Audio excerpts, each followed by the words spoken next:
नमस्कार कप्तान साहब, ठीक हैं? ये मैं पहुंच गया हूँ यहाँ पर फतेहपुर में, और सीओ साहब भी हैं, एसडीएम साहब भी हैं।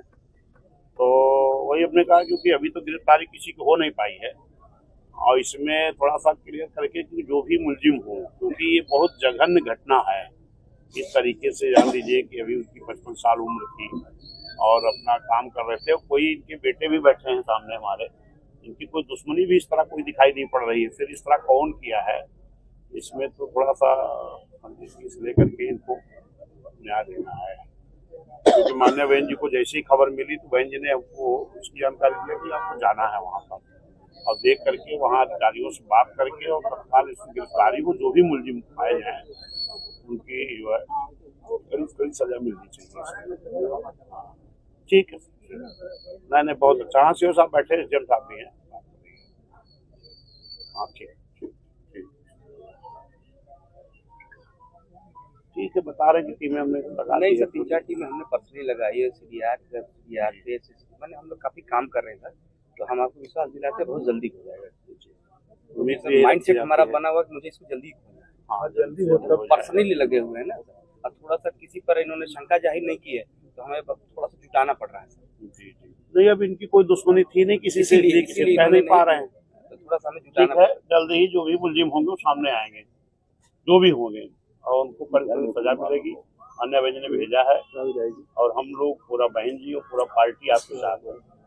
ये हमारा जो डेलीगेशन है, माननीय हमारे पूर्व एमएलसी हैं विजय प्रताप साहब जी हैं, इधर राम सूरज चौधरी जी हैं, और ये एमएलसी साहब हमारे हैं पूर्व में बंजरेज भगवान दास विधायक जी हैं, हमारे पांडे जी हैं। इधर सभी लोग हमारे जो जिम्मेदार साथी थे ये हमारी टीम के साथ में आए हैं। इधर राम जी हैं, इधर के कोऑर्डिनेटर हैं, और यहाँ के जो कोऑर्डिनेटर लगे हैं और जिले के हमारे मंडल के सभी लोग आए, क्योंकि मान्य बहन जी का संदेश था। सारे लोग हम लोग जो है परिवार के साथ हैं, और आप लोगों से ही उम्मीद है कि जल्द से जल्द इनकी गिरफ्तारी हो जाएगा।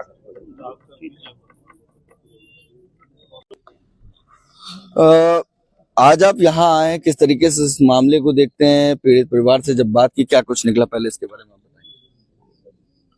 देखिए, ये फतेहपुर गांव है, थाना रुद्रपुर है, और यहाँ पर हमारे एक पाल समाज के धनंजय पाल जी की, जिनका डीडीएन विद्यालय भी चलता है, और उनके विद्यालय में ही वो सोए हुए थे, उनकी हत्या हो गई, निर्मम हत्या की गई।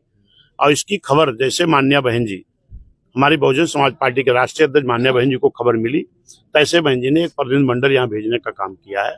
उस प्रतिनिधिमंडल में हमारे पूर्व में विधान परिषद रहे माननीय विजय प्रताप साहब हैं, पूर्व में विधायक रहे माननीय भगवान दास जी हमारे हैं, इधर हमारे लालचंद निषाद जी हैं, कोऑर्डिनेटर इधर जो हमारे हैं हमारे चौधरी साहब हैं, इंदल राम जी हैं, यहाँ के जिला अध्यक्ष और कमलेश जी, और यहाँ जो भी हमारी टीम है, इधर हमारे पांडे जी हैं, पूर्व में हमारे प्रत्याशी रहे। क्योंकि नाम हम किसका लेंगे, हमारे पूरा जो बहुजन समाज पार्टी थी, इस मंडल के लोग, अगल बगल के लोग, क्योंकि इस घटना से बहुत दुखी थे। और लोगों का ये गुस्सा है, जो ये भीड़ आप देख रहे हो ना, ये किसी की कोई बुलाई हुई भीड़ नहीं है, ये सरकार के प्रति एक गुस्सा है जनता में कि जिस तरीके से पूरे उत्तर प्रदेश में जंगल राज कायम है, आए दिन लगातार ये घटनाएं हो रही हैं, और इन घटनाओं का देख करके हमें लगता है कि सरकार का इकबाल पूरी तरह खत्म है, सरकार इस प्रदेश को चलाने में पूरी तरह नाकाम है। अगर ऐसा नहीं होता तो आए दिन ही घटनाएं नहीं होती, चाहे अभी कौशाम्बी की घटना हुई, चाहे बांदा की घटना हुई, अभी गोरखपुर में कुछ दिन पहले मैं आया था, एक 12 साल एक 14 साल के बच्चे की दिन दहाड़े हत्या कर दी गई थी। फिर अभी बस्ती में एक हमारे व्यक्ति की हत्या कर दी गई, जौनपुर में हुआ, थाने में भी एक हत्या हो गई थी हमारे आजमगढ़ में, बलिया में एक चौहान समाज बेटी के साथ हुआ।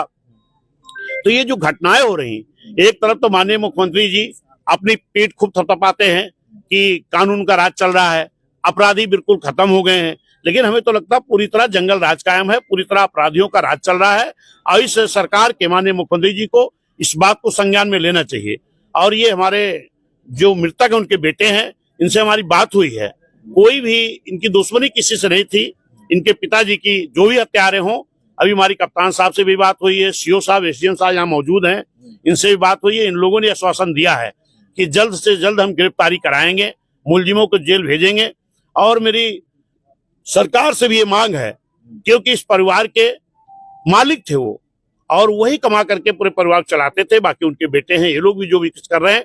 इसके लिए हमें सरकार से, माननीय मुख्यमंत्री जी से मांग है कि इस परिवार को आर्थिक मदद भी दी जाए ताकि इनका परिवार आगे चल सके, और मुलजिम जो हैं इनकी तत्काल गिरफ्तारी हो, ये शासन प्रशासन मेरी मांग है। और जब तक ये गिरफ्तारी करके मुलजिमों को जेल नहीं भेज दिया जाता है, तब तक पूरी बहुजन समाज पार्टी, हम सभी लोग पीड़ित परिवार के साथ खड़े हैं। अच्छा सर, लगातार अगर देखा जाए तो वोट के लिए SC, ST, OBC को अपने साथ रखते हैं, मगर सामाजिक न्याय की बात आ रही, सामाजिक लड़ाई लड़ने की बात आ रही तो बसपा आगे आ रही है, मगर बाकी पार्टियां चुप हैं। और भाजपा भी, और भाजपा में बैठे जो SC, ST, OBC सांसद विधायक हैं, वो भी चुप्पी साधे इस मामले को खुलकर बोली नहीं। निश्चित है कि आज उत्तर प्रदेश की आम जनता, चाहे वो ब्राह्मण समाज के लोग